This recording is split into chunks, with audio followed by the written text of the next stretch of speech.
Hello everyone. Welcome to the webinar from Edureka. My name is Saran Kumar. I'll be taking today's webinar on the topic getting started with Linux administration.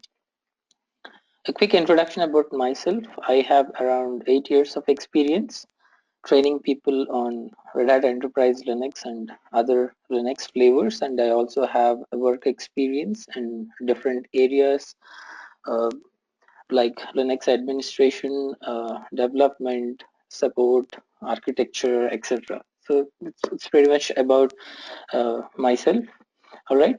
So in today's session regarding Linux administration, I'll be helping you all on a wide range of topics regarding Linux operating system.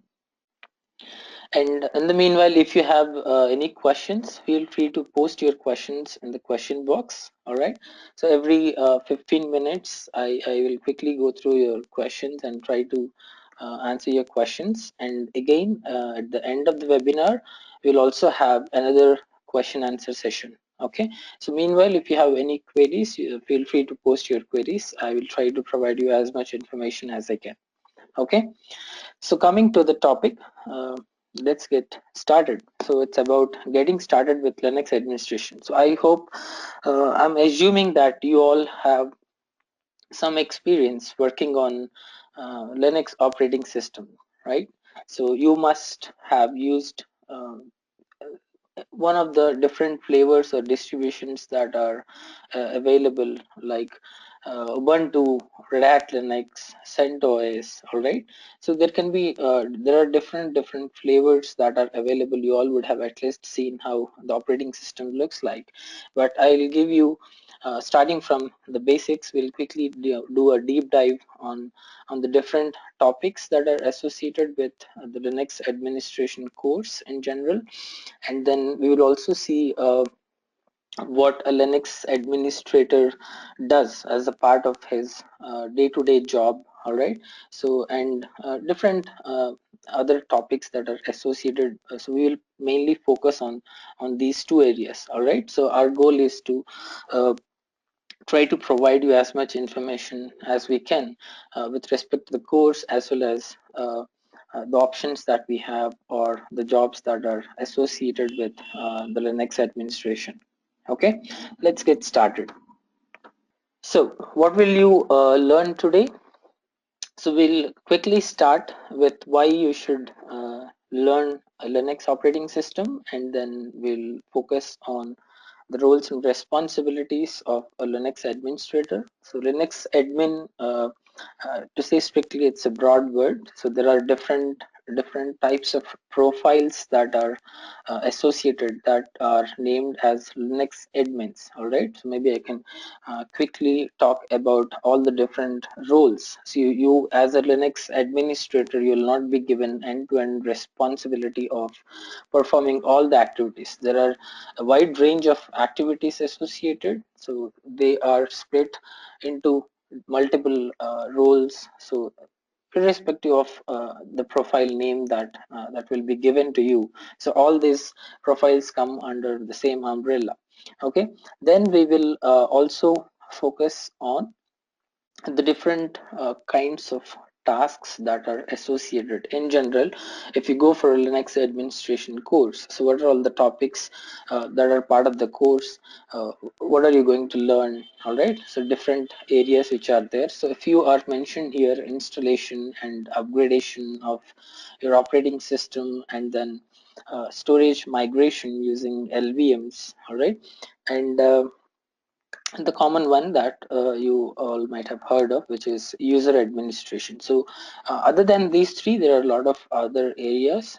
I will also deep dive into those areas, and if possible, I will also show you some live demo on how we perform those operations. Okay, so if you are a newbie, very new to Linux, you would have a feel of how the operating system works. All right, so what are all the different areas that are associated with it? So we'll try to focus on most of the areas if the time permits. So first question is why Linux operating system? I'm sure everyone have worked on Windows operating system, which is very user friendly, but a very few people might have tried Linux operating system.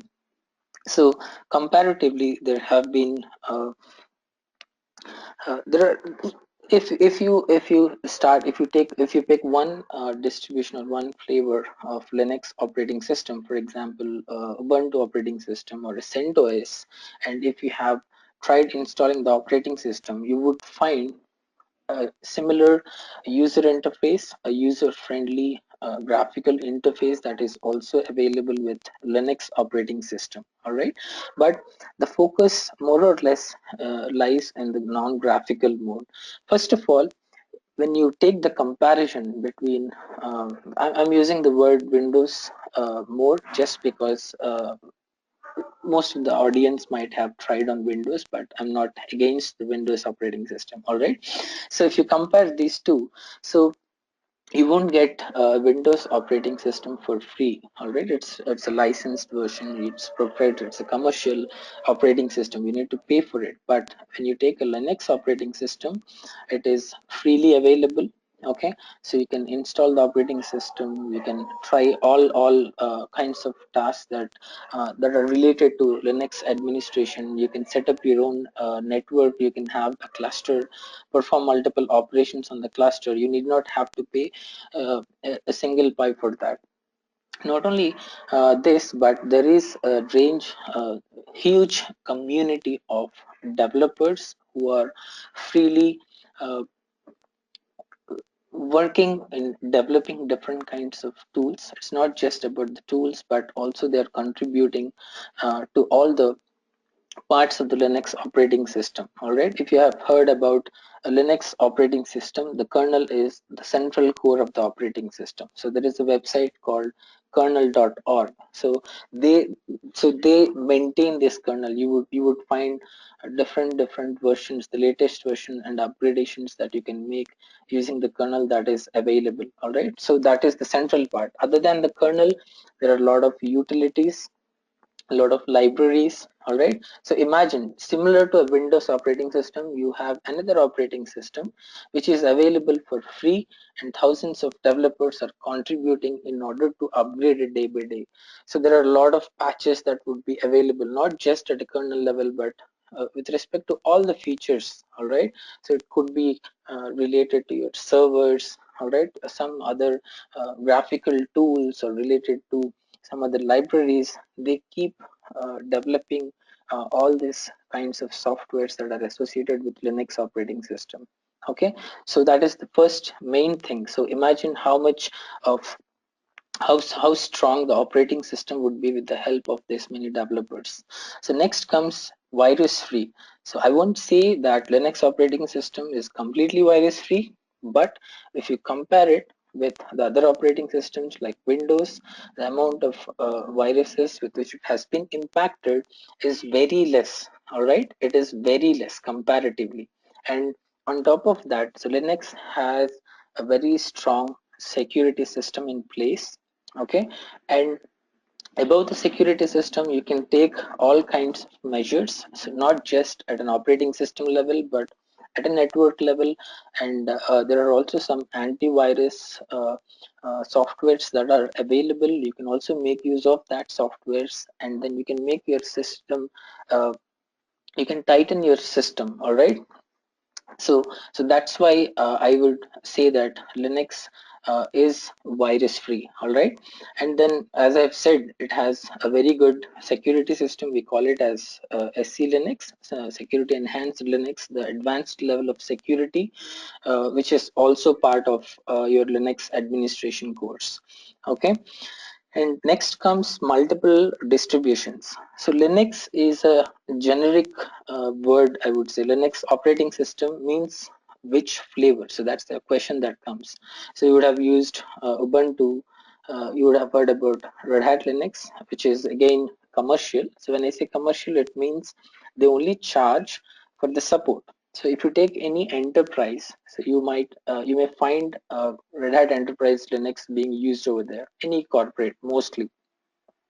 So basically, since the companies spend a lot of money in terms of developing applications which are hosted on the Linux operating system, so they would need some support, all right, when you're developing new applications. So that is for what Red Hat basically charges, but your operating system is available for free. So Red Hat also releases the operating system freely with the name of CentOS, okay, and all the research or the new features that are being developed, I mean the future releases, future tools which are there, they are released in the name of Fedora. Okay, so all these three are like coming from the same source. Then you have Ubuntu operating system, which is very good for desktops. All right, so you can, the way you are using maybe your laptop with Windows operating system, you can reinstall it with Ubuntu and you can do all sorts of activities. You can use it just like your Windows. You can watch movies, play games. Okay, it supports a lot of such features. Okay, so then comes the last one, which is fast and effective. So with respect to this, I just want to say that you, if you are connected to internet, you are browsing some sites, okay, so you are unknowingly trying to interact with Linux operating system. Almost all the high-end servers, all right, to take any company, so they are hosting their services on Linux operating system. You take Google, Facebook, or any company. So mostly all the servers which are there, when I say server, it could be a web server, okay, or it could be a DNS server. So mostly all these servers are being hosted on a Linux operating system. So so as you try opening the sites, you would easily understand how fast these are. So how quickly you are able to see the pages. All right. So this way, so this is just a one-line answer, which may not be sufficient to talk about how fast the Linux operating system would be, but more you get to start working or doing things on a Linux system, you will get a feel of how fast the operating system would be. Even I will show you a demo of some of the operations, all right, performing, for example, installing the packages or removing the packages, configuring packages. Maybe I can take one example and show you, and then you can compare how quickly we can perform the operations in a Linux operating system. So the only I would say there is a little bit of a learning stage that is involved when you start working on a Linux operating system. So basically, though we have the graphical interface, okay, but if you're serious enough to use Linux operating system for with respect to a technology, you want to install some software or configure Java or Oracle or MySQL, all right. So when you want to do all these sort of activities, you might want to prefer the command line process. So we have the graphical way of performing the things, and we also have a command line way. So command line way is similar to uh, in Windows we have a CMD prompt where you have very few commands that you're allowed to run, right? Whereas in Linux, everything end to end, all the operations which are there, they can be performed using commands. So there is a little learning curve. Once you start getting used to the commands, believe me, you would really enjoy working on a Linux system. Okay, so these are some of the features of Linux operating system. So coming to the roles and responsibilities of a Linux administrator. Okay, so nowadays it's not just, I mean, in the recent past, if you have seen the profiles, all right, when you are looking for a Linux admin role, so the roles and responsibilities are specific. You might be restricted to work mostly on um, configuring applications or web services, or the profile may be more into user administration, or it can be into migrations. Okay, so these are all these small I don't see that they're small tasks, but they have become huge. Those areas have become huge. So the companies have very big infrastructure, so you'll be completely made responsible for a specific task. All right, so all these the profile name could be a software engineer, or you might be responsible for application support. So companies, they will be having a lot of applications on multiple Linux instances, so you'll be taking care of supporting all those instances in case if they have any issues. So that comes under application support, but still by the end of the day, you're a Linux administrator. Okay, you might also be responsible for setting up the instances, performing, I mean, installing the operating system, and creating network among those. Maybe that complete network will be dedicated to a specific project. All right, and then like that we have the other roles. So typically, if you take the life of I mean a day of a Linux administrator, okay, so it begins with uh, tickets. You might have heard about ticketing system, right? So mostly this there are some softwares which are available in almost with respect to all technologies. Usually people get tickets that a particular issue has come up. So for a Linux administrator, it could be some disk running out of space, or some application is not performing well, or it has come down, right? So like that, there could be multiple issues. There could be a network issue. So a Linux admin job, it starts at looking at this ticketing queue and prioritizing these issues. Then he'll start fixing the issues. All right. So parallelly, he has to so once the high priority things are done, he'll be looking at the next priority, just to ensure that it will not lead to a high priority issue. And he would also be responsible for looking at the ad hoc requests. You might have seen that some people uh, may not raise a ticket, they might just ping you asking you for your help. If the task is small, you might want to fix it there itself, right? So like that, so he will be taking care of all the issues. So if you look at the slide, okay, so there are a lot of topics which are listed over there. So installation, upgradation. So when I say installation and upgradation, it could be at an OS level, or upgrading some specific software, some specific packages in your system. Okay, and then similarly patching. If there are any new releases that are available, you might want to get it installed. If there are any bugs which are identified, so there is every possibility, people are developing new applications which there could be compatibility issues. So you would definitely be seeing more and more fixes that are coming up, so which you might want to release across all the instances in your company, right? So then comes the application support, as I've mentioned. Then storage migrations. So people are storing lots and lots of data, and they might also want to back up this data periodically. They may want to copy or store it in external tape drives. All right, so whenever there is a need, you will be part of it in migrating this data. And then comes user administration. So if you have created a bunch of instances, you have allocated it to a project, okay, then you will also be asked to create a set of users, right?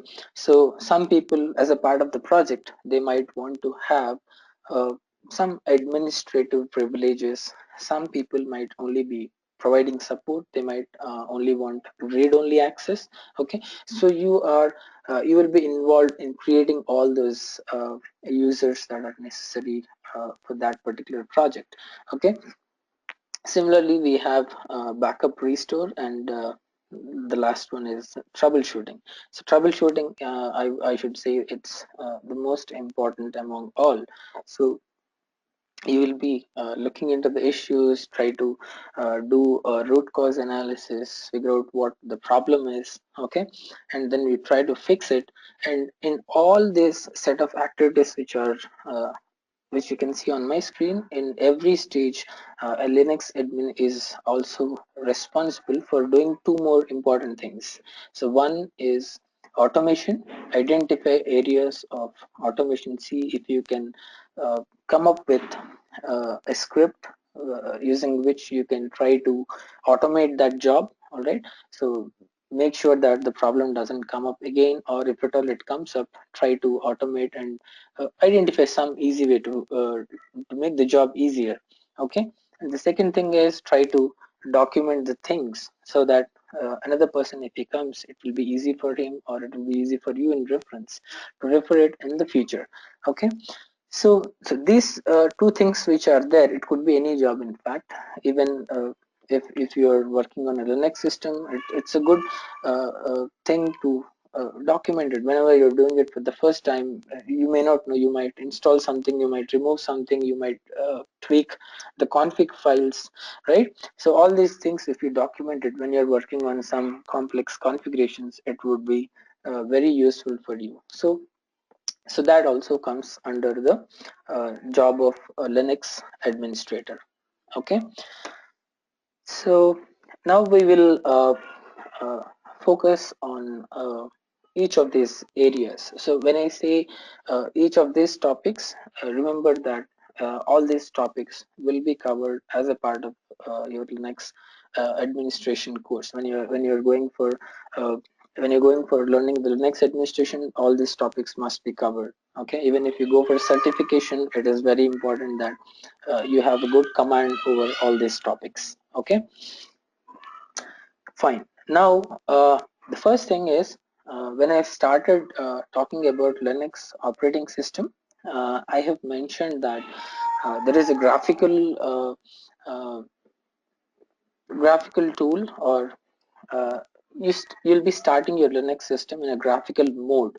Okay, so graphical mode means you have started your Windows the way you see your Windows system. Similarly, in a similar way, you would find your Linux operating system. So the other way is a non-graphical mode. Okay, where you would simply find a console. Maybe I can show this for you. So you can see my screen, right? So you would only see a command prompt. So similarly, with respect to the installing the operating system, there are different ways of performing the installation. All right, as a sysadmin, you should be aware of performing the graphical way of installation. That means where, I mean, the interface will be user friendly for you when you perform the installation. But once you have some good experience, you can also continue the installation during doing a non-graphical way. And other than these two, we also have an automated way of performing the installation, which means, say, as a Linux admin, you're a Linux admin and you have been asked to uh, install the operating system in 100 systems. All right, you have been given 100 instances and you have to do the installation in 100 systems. So do you think you will sit before every system, perform the installation? The installation might take some 30 to 45 minutes, so you cannot spend 30 to 45 minutes near each system, right? So there is an automated way using which you can start the installation process in all the 100 instances at a time.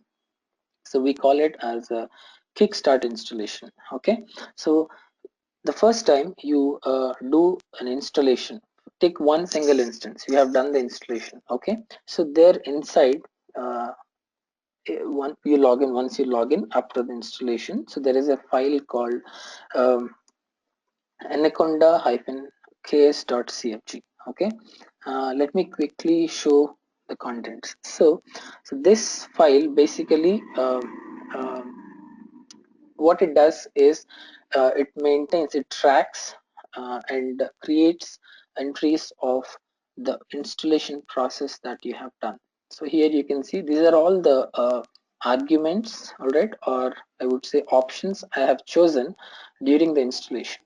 So everything is recorded. Okay, so we can make use of this file. Okay, and in order to do the installation in all the rest of the 99 systems, we can simply start the process and point it out to this kickstart file. So automatically, as it is mentioned, as the arguments are provided in the kickstart file, the installation process will automatically happen in all the 99 systems. Okay, so you will also, so this is also a very important thing that you have to learn how to perform the kickstart installation. You might have a single source. When I say source, it is your operating system DVD. Okay, so or you might also have an ISO file. Okay, so you can keep your ISO file and your kickstart file in a particular in a shared folder in the network, and all the 99 systems will be made to connect to the source as well as the kickstart file and perform the installation. So that is how the process is automated. So you will be doing this as a part of the Linux admin course. So as a part of the installation, doing the normal installation, doing kickstart installation, and then as a part of the installation, the options that you would find are more or less similar to the ones you would find in Windows, but there will be a slight difference. So when you take a Linux file system, okay, so once you have logged in, so these are all the different folders which make up a Linux file system. So whereas in Windows typically you would choose a C drive and a D drive, okay? But here we will be making, so we use the word called as partitions, okay? So you'll be creating partitions, and these are all the default folders that will be created as a part of your file system. Okay, so there in Windows you might choose NTFS as the file system format, right? So here you'll be choosing a different version, so different thing, which is like ext4 is one file system. So uh, at a uh, at a granular level, more or less things are the same. So you have a disk here, you have a disk there, you have partitions here, also you have partition, you format it and then you store the data. So that part remains the same. The only difference is you just have to, there are some new terms which you will get used to when you perform the installation. Okay, apart from that, since Windows is a commercial version, you might not uh, uh, get the opportunity to go do a deep dive into what the operating system is, like what is the software, how is it made. But here your Linux is a free operating system. Here you can open the kernel, see what are the modules which are part of the kernel. So you can also add some new tools that you have come up with. You can add them to the kernel and see how they are performing. You have all the flexibility with respect to a Linux operating system. Okay, so just as an information, I've mentioned these points. So once the installation is done, uh, so these are a few steps that we have included. So I hope you all know that things or applications or corporates, everyone, uh, they are mostly into cloud these days. So it's rare that you would find uh, specific individual instances where you'll be deploying the applications. So nowadays, so everything will be, you'll have a separate dedicated cloud out of which you will be getting those instances. All right, just to have a feel of that, in your local desktop you can have a virtual machine installed, and inside your virtual machine you can start having multiple Linux instances. Okay, so these are the steps which we have included for VM virtual box, that is from Oracle. You can also choose your own virtual manager. Okay, so you just have to install the VM software in your machine. So the VM will create a box inside which you can have multiple Linux operating systems. Okay, so that way you can create a small network. Imagine two Linux systems you have installed inside your VM, have some connectivity between the two. Okay, maybe I can show that to you. So you can see here on my screen. So this is my Oracle VM Virtual Manager. I installed this software, and then inside this software I have a CentOS 6 and CentOS 7 version running. Okay, so here you go. So this is my CentOS 6 instance, and then this is my CentOS 7. Okay, so in when you are learning Linux administration, you will be configuring servers. Okay, so when you're configuring server, it's like one instance will act as a server, another instance will act as a client. So I mean, that is how things would be in real life, right? So you can try having such creating such scenario by having one as a server, another as a client. So before going to the configuration of the services, so first of all you should have some understanding of setting up the network. So what is an IP address? So these are the basic things that should also start learning, and then have the connectivity between the two. So for all these operations, okay, there is a command that is associated. You might have uh, you are familiar with ipconfig command in Windows. Similarly, we have ifconfig. So the moment I run the command, I can see the IP address. Similarly here, so these are my IPs that I have set up. Now I can uh, ping both these instances.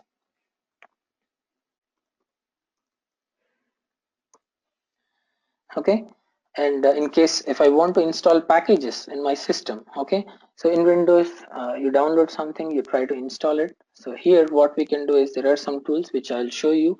So they automatically connect to the internet and they'll download the packages for you. So having internet connectivity, so just to make sure that I'm able to connect to the outside world, yeah, I'm able to ping. Perfect. So my instances are ready. If I want, I can also do the installation. So these are some of the basic things that you'll be learning on how to uh, configure.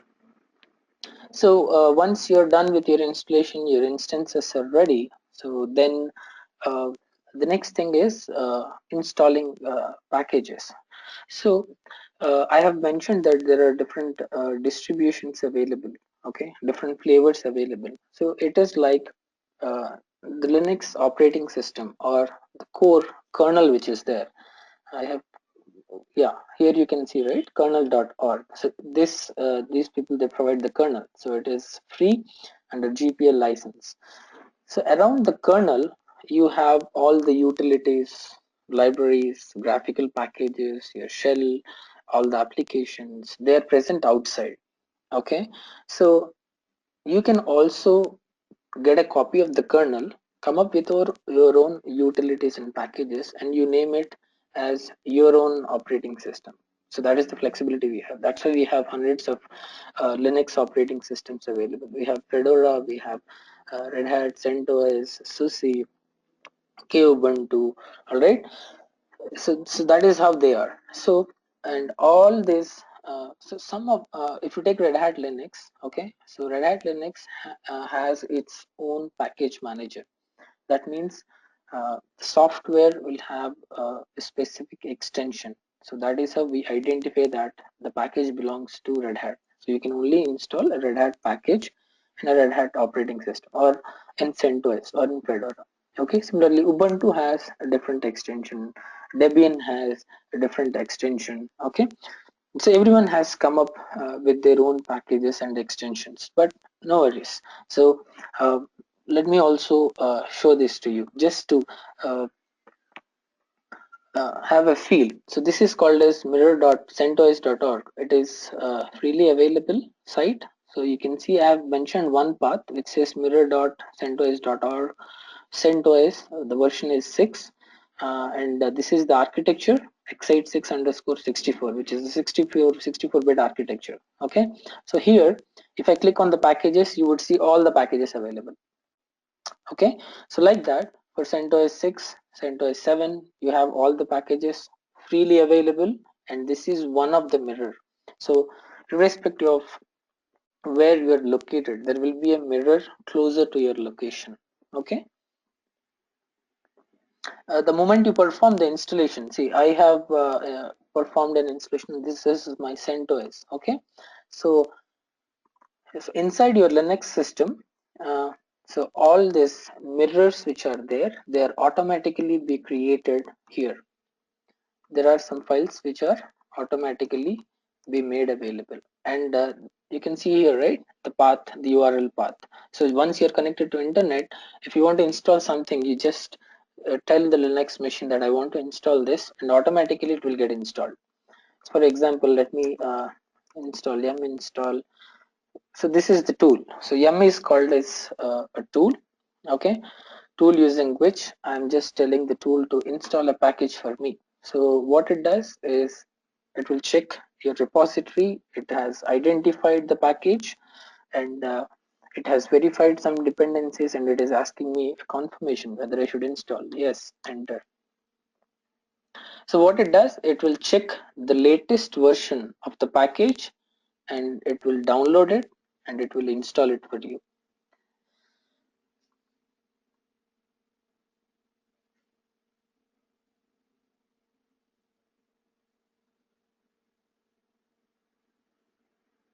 Done.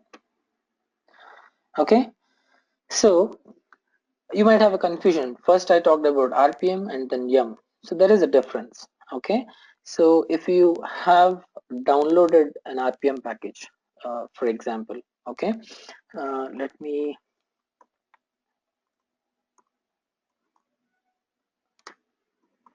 so you can see these two packages on my desktop. One is .rpm, both are RPM packages of two different versions, right? So uh, if you have a package that is downloaded, and if you want to install that package, then we will be using RPM. So RPM itself is a command which means Red Hat Package Manager. Okay, RPM hyphen I, and I'm saying telnet. Okay, we'll take a random version.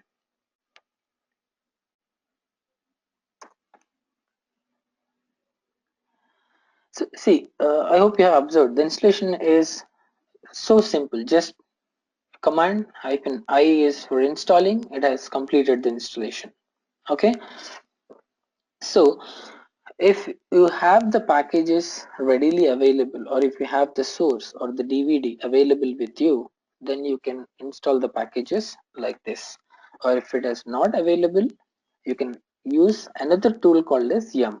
Okay, for this particular package, so when I asked to install it, it has actually installed the package. But in general, for some of the services or packages, there are some dependencies. All right, that means in order to install, in general, imagine an application. So if you want to install it, it might require some library files, or it might be linked to some compilers. Okay, so in such scenarios, you cannot simply use RPM to install the package. There we need yum command. Yum, how it helps is it will try to pull all the dependencies that are associated with the package. You need not have to know the dependencies.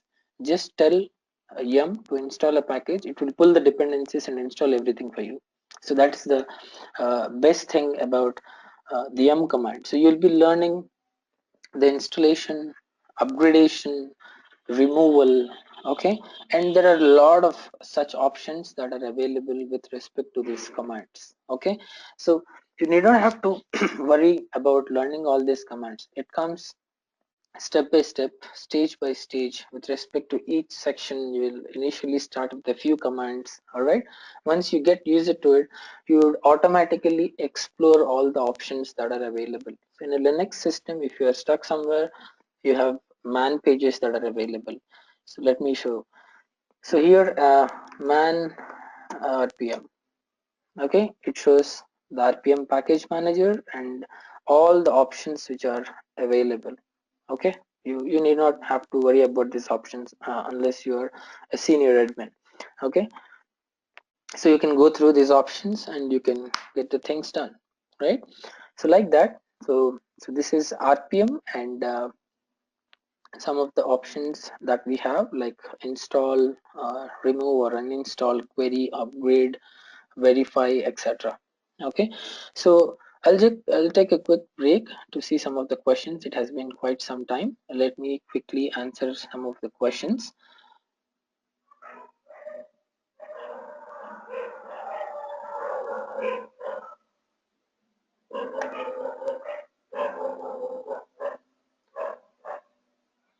Okay, so one question, Linux and Unix admin are one and same.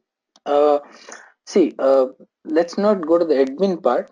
In general, okay, if you take the word Linux and the word Unix, so these are a little different. Okay, so under the umbrella of Unix, you would have operating systems like Solaris, uh, and then IBM AAX, and then HP Unix. Okay, so these are all proprietary. They are limited to HP only. So these are all proprietary operating systems. You can call these operating systems as Unix. Okay, if you take Linux, they are open source. So Linux basically has a kernel which has been made available, and around that kernel a lot of distributions have been developed. So as a part of an organization, if you are using different operating systems, like you are using Sun Solaris for a specific project, you are also using Red Hat for another project, you can be part of both the projects. If you have knowledge in both, maybe you are a common admin for both. So that is a possibility. Okay, and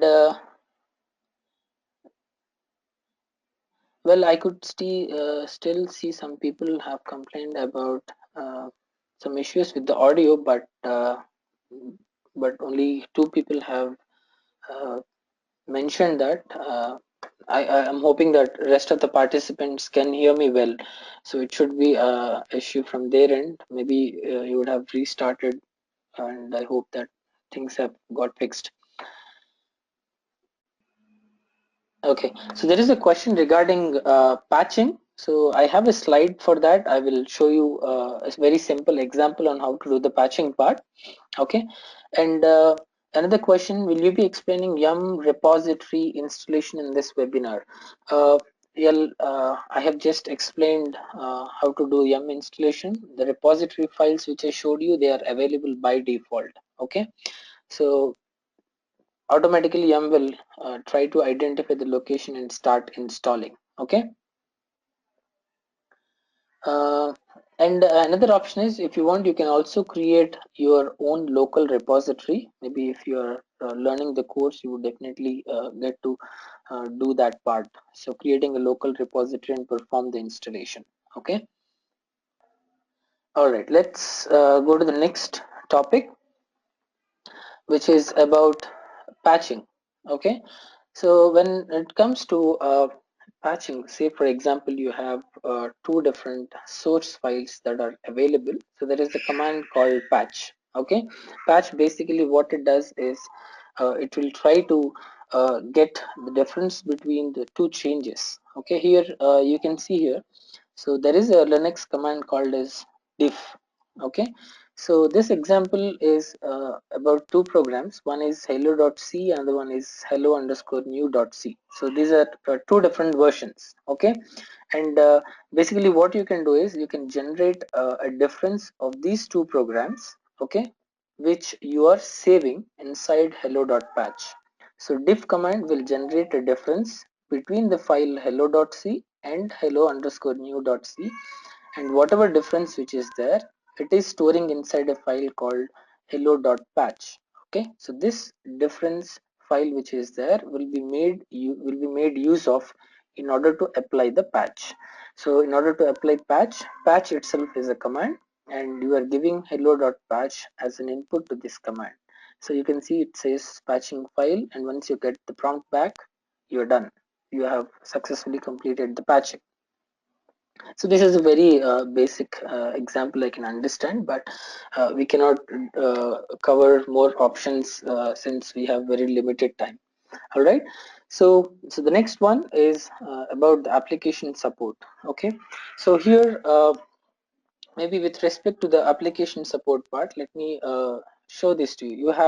You have seen me installing one particular package, right?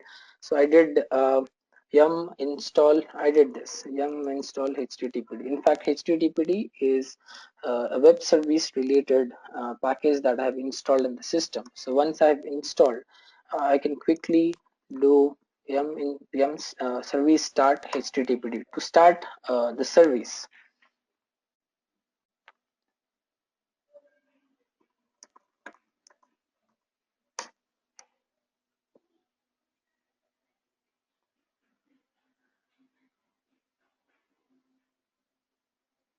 Okay,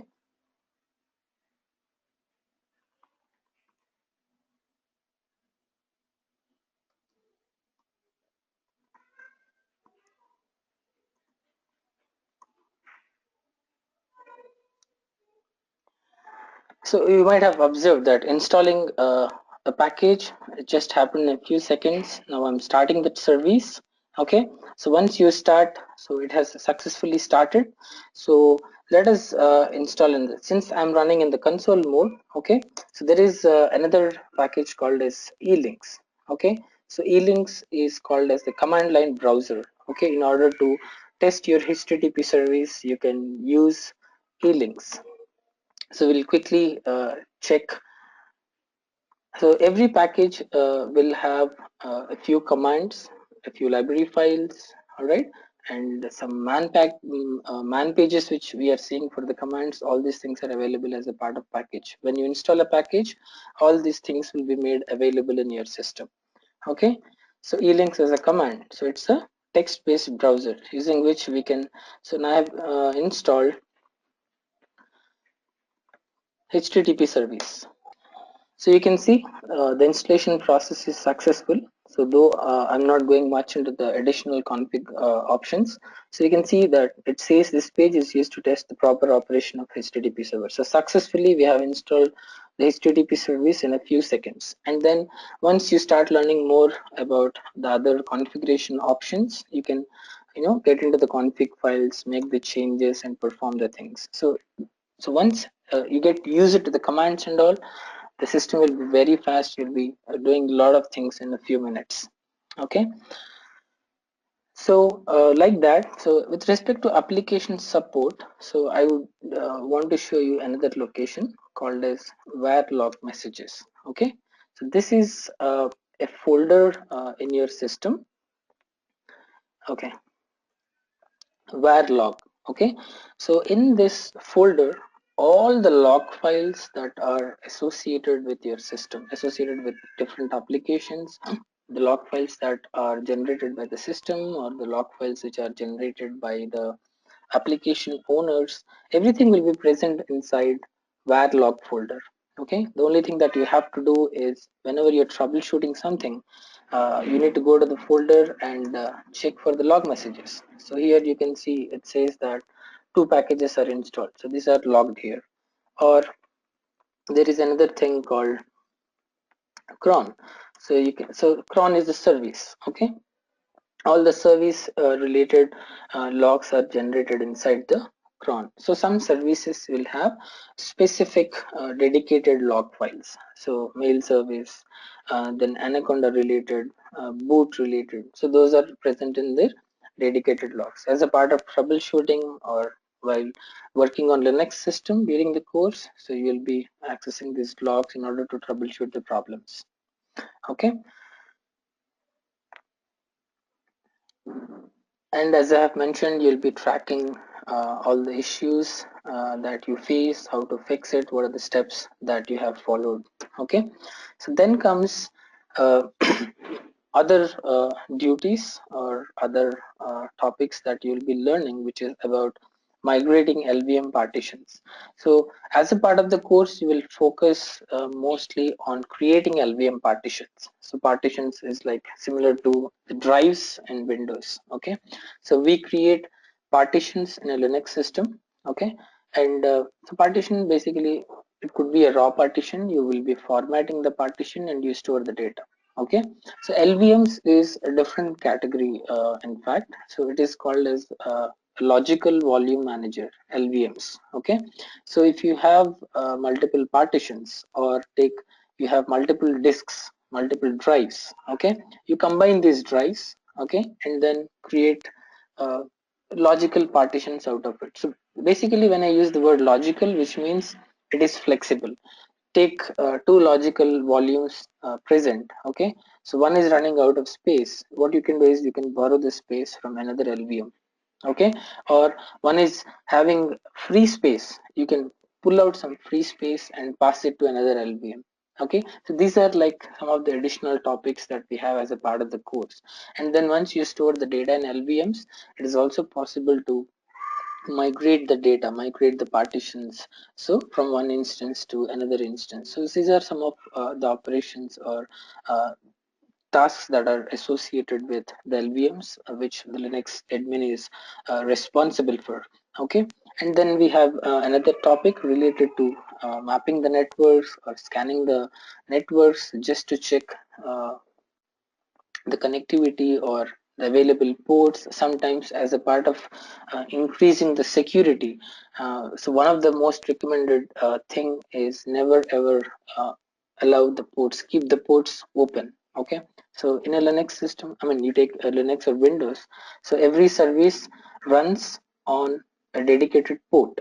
Okay, so at that particular port, the service will listen to the client requests. Okay, so unless there is a specific service that is running, don't keep the ports open. There is every possibility that people, others, or there could be some intrusion into the network through those ports. So as a Linux admin, you would also be monitoring, watching all the operations that are being that are happening in your network. There are different tools that are available using which you might be monitoring your network, which is also part of Linux admin's job. Okay, similarly, so I have mentioned about partitions above which we have LVMs. Above the LVMs, if you take, we also have concepts on, I mean, very advanced concepts on SAN, storage area network, and then there is a concept called LUN, logical unit number. So we can, uh, so far we are talking about creating logical volumes in a single machine. All right, but if you want to, if you have a SAN available, you can create multiple logical units, logical unit number, LUN, like multiple different instances which you can identify using LUN. Okay,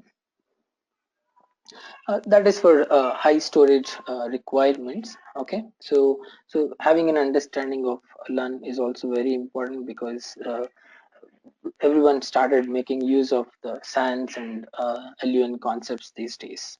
Okay, so then comes user administration. Maybe I should have added this in the beginning. So as I've said, user administration is all about creating the users in the system, setting up the password, and then setting up an age limit. Uh, when I say age limit, that means the user account. There could be guest users who must be active only for a specific period of time, or beyond this period, the user must keep resetting his password. Whatever options that you see in Windows, similar options, all those things can be created in Linux as well. Whereas in Linux, the process is like, it's as simple. So you can see my prompt. I've did the user add network one. Okay, so the user got added. So password network one.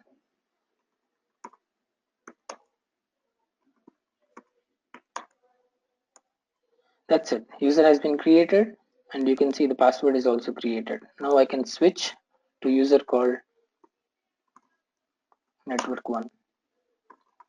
Who am I? I'm network one. If, and you can see there is a home directory created for network one. So in a few seconds you can finish all the operations.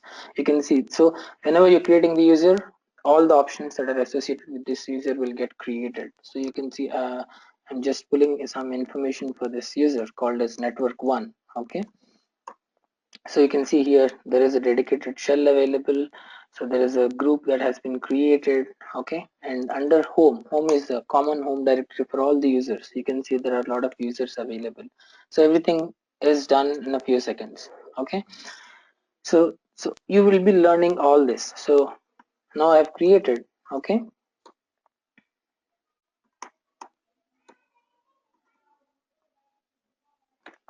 okay, so here let me just show you.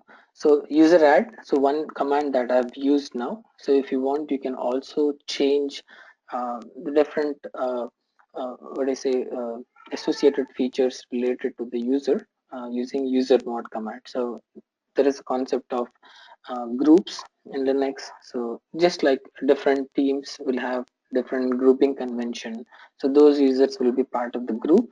And if you want to give some special permissions, you can give it to that group as a whole.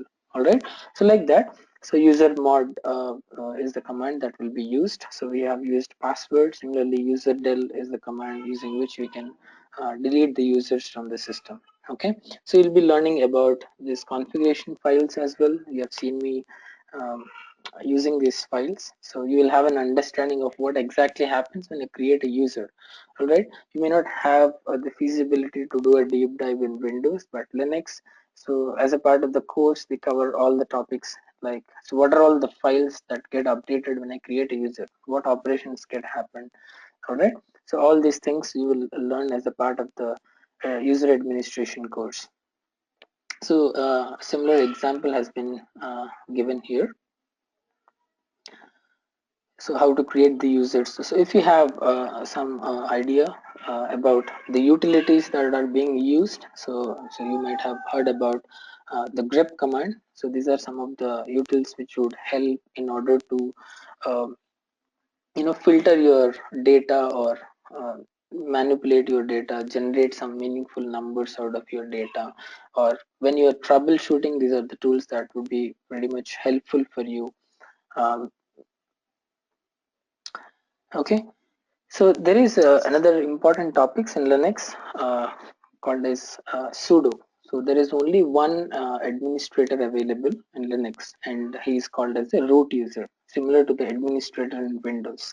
So other than the root user, rest of all the users present are non-root users. They do not have any kind of permission available.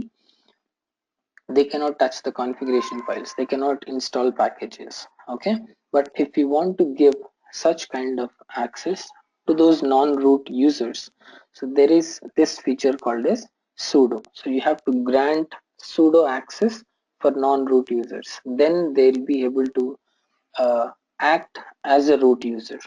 Okay, so this is one important concept, and the corresponding access will be given inside a configuration file. So every new change that you want to make, it will be part of a configuration file. Okay, if you want to enable something, then go to the configuration file, update it. If you want to disable, you want to enable, mostly using the commands and config files. Excuse me. And with respect to the permissions, all right, security part. So if we take the basic permissions that you have heard of are read, write, execute permissions. Even in Windows, right click, you can see the permissions associated. So here in Linux, so you'll be learning the permissions and the initial stages. So the read, write, execute permissions, and then gradually so the security topics will keep increasing. So this is the first level we call as discretionary access control, which is read, write, execute. You will gradually learn, come to the next level where we call it as ACLs, called as access control list, where you will be adding additional filters in order to restrict the users or allow the users uh, with respect to a specific functionality in the system. Okay, so though I'm not going to stress on what the ACLs are, but these slides are included so that you can get a feel. So everything, configuring services, giving permissions, everything you would be doing it on the same command prompt. You need to be a root user, and you need to have a root access or a sudo access granted so that you can perform these operations. All right. So once you learn about ACLs, then comes the next level, the advanced part, which is about SCLNX, Security Enhanced Linux. All right. So, and it is always recommended to have it enabled in your system, and it will always try to restrict your system. It will not allow you. So you need to explicitly request SCLNX in order to perform a specific operation. Okay. Similarly, similar to parallel to SCLNX, we also have the concept of firewalls, where all your ports are blocked by default. All right. When configuring services, you need to explicitly create rules in order to, allow the ports so that the client can interact with the server on those ports. Okay, we will also be learning SC and firewall concepts as a part of the Linux administration course. So with respect to configuring services, so you have seen me just installing a package, enabling the service, and we have tried connecting, right? So other tasks that are associated with respect to configuring services are maintaining these services, monitor them, ensure that um, the load is controlled all the time, right? And you would also be working on other tools or dependent services that are associated with them.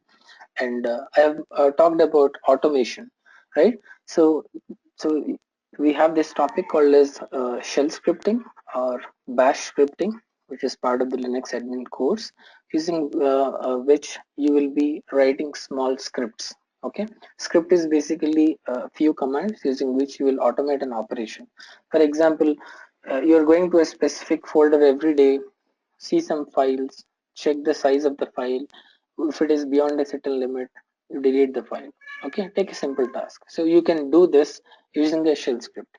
Okay, and you can have another service called as cron that will periodically check and get the things done for you. So you'll be learning all these concepts. So these are the things that will be helpful, so that tomorrow if a particular disk is running out of space, all right, you need not have to go there and check what the disk space is. There will be alerts in place that continuously monitors the disk usage, and once it has crossed the threshold, you will be notified that there is some problem, there is an alarm. As an admin, you need to check and clear some free space. Okay, so those are the things that you'll be learning with respect to shell scripting.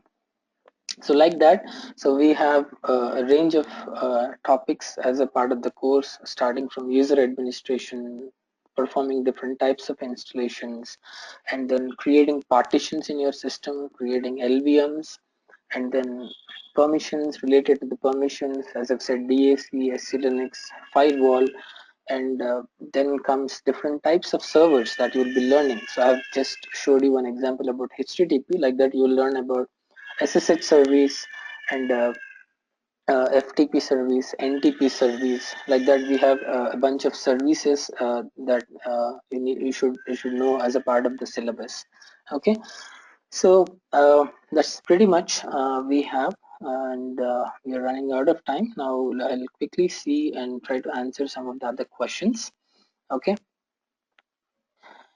Okay, so there is a question, what is Puppet? It's Puppet, yes. So we have these tools. One is Puppet, so which is mainly used in order to monitor your infrastructure. So it is like a portal. Okay, so you can configure your entire infrastructure using that Puppet, so that as a system admin you can monitor all your instances, how they are performing, what is the usage, what is the load, how much is the space consumption. So all these metrics can be monitored using this particular tool, which is called as Puppet. So that is how it will be used. And another question, the training title is Linux administration, but you're using CentOS. Why? So as I've mentioned, so Linux is a generic term. Okay, CentOS is also called as a Linux operating system. Okay, Ubuntu is also a Linux operating system. Fedora is also Linux operating system. So that is a generic word. Okay, then another question is how to configure yum. So yum is a package. Okay, so there is a package that gives the functionality called as yum. So that is installed by default as a part of the installation. Okay, so if you have done Linux operating system installation, then yum is available by default in your Linux system. You need not have to worry about it. So, and another, just to add on, all the yum related files which I have showed you, they are also updated by default. Okay, so post installation you can start using yum and install the packages also. The next one is, can I go for Linux system admin certification after this course? Yes, the course has been designed in such a way that you can go for Red Hat certification. All the topics that are included as a part of the course are being taken as per the syllabus which is there for Red Hat RHCE certification. You can either go for Red Hat RHCSA is one module, RHCE is another module. So these are the two exams that you can appear. And the next question, what to do if my Nagios server is having high load? So Well, this question is related to Nagios, which is another monitoring tool that you can configure. You can have it installed in a Linux system, and as a part of the tool, you can also monitor a bunch of Linux instances. And it says that the Nagios server is having high load, which means you need to go to that particular instance and see why the load is up, see what applications are running, and see their memory usage, how much of CPU they are taking. Like, there could be a bunch of reasons that you have to troubleshoot by logging into the system. Okay, well, that's pretty much questions that I have got. Uh, well, maybe I'll wait for 2 more minutes in case if you have any other questions. And some people have asked if the recording will be made available. Yes, the recording will be made available for you in the next 24 hours. You'll be sent a link that contains the recording. You can go through the recording. Um, it will be made available. Well, there is another question: when the regular classes will be starting. Actually, there is another slide that I forgot to mention here. So there is a batch that is starting 19th December. If you want, you can attend this batch. If you have any questions, you can drop a mail to support@Edureka. They would help you with all your queries. Okay. Well, regarding the cost for the course, I mean, you need to check with the support team. They'll help you with all those details. All right, everyone. Thank you so much for attending today's webinar. I hope the webinar was useful for you, and I would like to wish you all a great future ahead. And once again, thank you for attending the session.